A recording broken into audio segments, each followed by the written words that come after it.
mesmo duto que desemboca no duodeno através de uma pequena válvula chamada esfíncter de Oddi.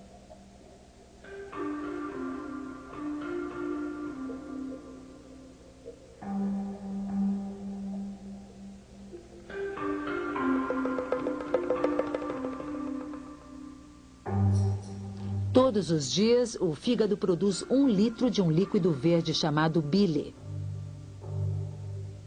Enquanto o quimo flui para o intestino, a bile ajuda a desmembrar blocos de gordura e algumas vitaminas para que sejam absorvidas.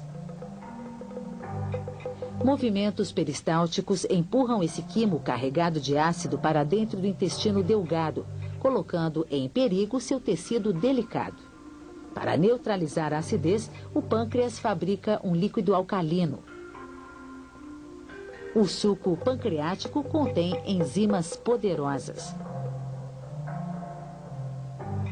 Estas enzimas encerram o processo de desmembramento dos componentes do quimo em moléculas mais simples. É aqui o lugar onde o corpo começa a reagrupar estas partículas. O fígado é o maior dos órgãos do corpo, com centenas de funções diferentes. É uma movimentada indústria química feita de 75.000 grupos de células. O fígado filtra nutrientes levados pelos vasos sanguíneos diretamente do intestino delgado. Aqui são recombinadas proteínas complexas e moléculas de gordura. É também um depósito de açúcar que fornece energia. O suprimento de energia do corpo é controlado pelo fígado. Já vimos que é fácil medir a quantidade de energia que alimentos como o açúcar podem liberar com rapidez. Este teste de laboratório mede como o corpo humano libera energia mais devagar.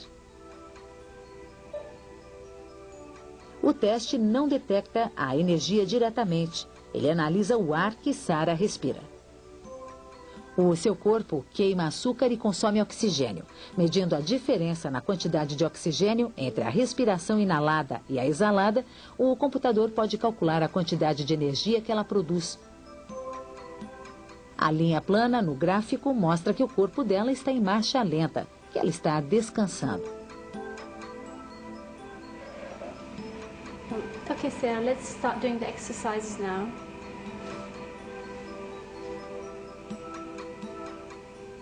Quando Sara começa a se exercitar, o seu consumo de oxigênio aumenta imediatamente. Os músculos dela precisam de combustível para que o fígado atue com um suprimento extra de seus depósitos de energia fornecidos pela digestão anterior.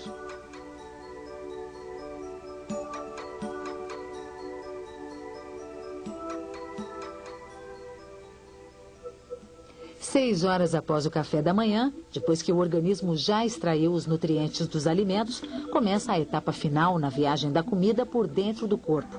É lenta a trilha de 1,5 metro de intestino grosso. Aqui começa a terceira fase da digestão.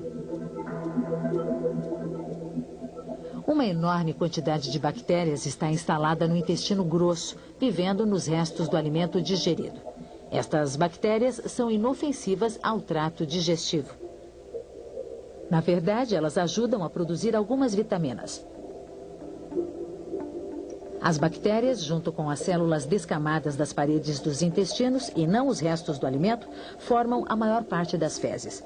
O outro componente é a água, uma substância tão importante que o corpo constantemente a retira dos excrementos antes que eles sejam jogados para fora. O corpo humano é 60% água. 40 litros no adulto médio. Mesmo assim, corremos sempre o perigo da desidratação.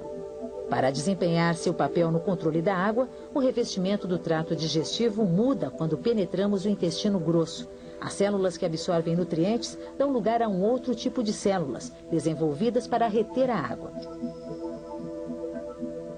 Os sucos gástricos transformaram o alimento original em uma papa e o corpo precisa recuperar essa água. 2/3 da água no quimo são extraídos pelo intestino grosso. Para isso, o quimo é filtrado por uma microscópica peneira de células.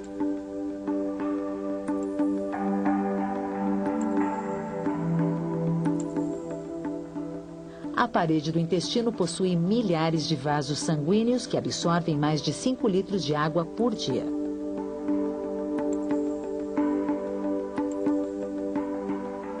Uma densa rede de vasos capilares carrega a água requisitada e nutrientes absorvidos para fora dos intestinos, de volta à circulação do sangue.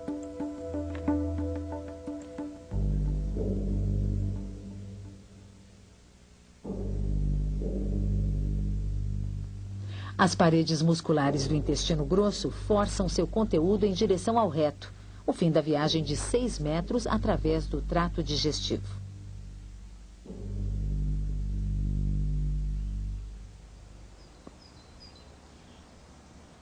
A água, drenada a partir do intestino grosso, não tem destino certo. A mesma molécula de H2O que já viajou pelo intestino pode acabar no suor da pele. Glândulas sudoríparas secretam água para nos resfriar quando nos exercitamos ou quando faz calor. Podemos facilmente suar alguns litros sem perceber. Quando exalamos o ar, mais meio litro de água se perde na quente e úmida respiração. Mesmo sem exercícios pesados, precisamos repor cerca de 3 litros de água por dia.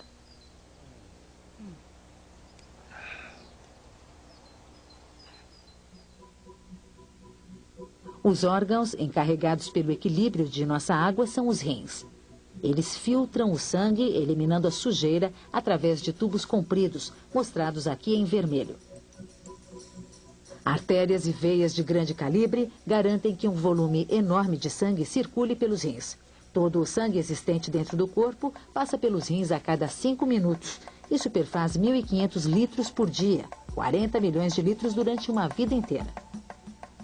Cada rim possui mais de 1 milhão de unidades de filtros. O sangue flui através de um nó de vasos capilares. A água e sujeira são filtradas e coletadas por tubos entrelaçados. 99% da água limpa volta então para o sangue.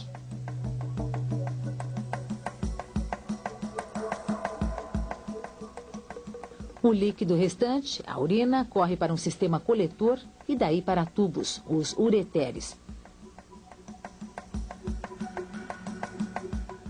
Cerca de 2 litros de urina fluem através destes tubos a cada dia. A quantidade depende de quanto você bebe e quanto você transpira. A urina é produzida lentamente durante o sono e mais depressa quando o corpo está em atividade. Esta viagem termina na bexiga. A urina flui pelos ureteres.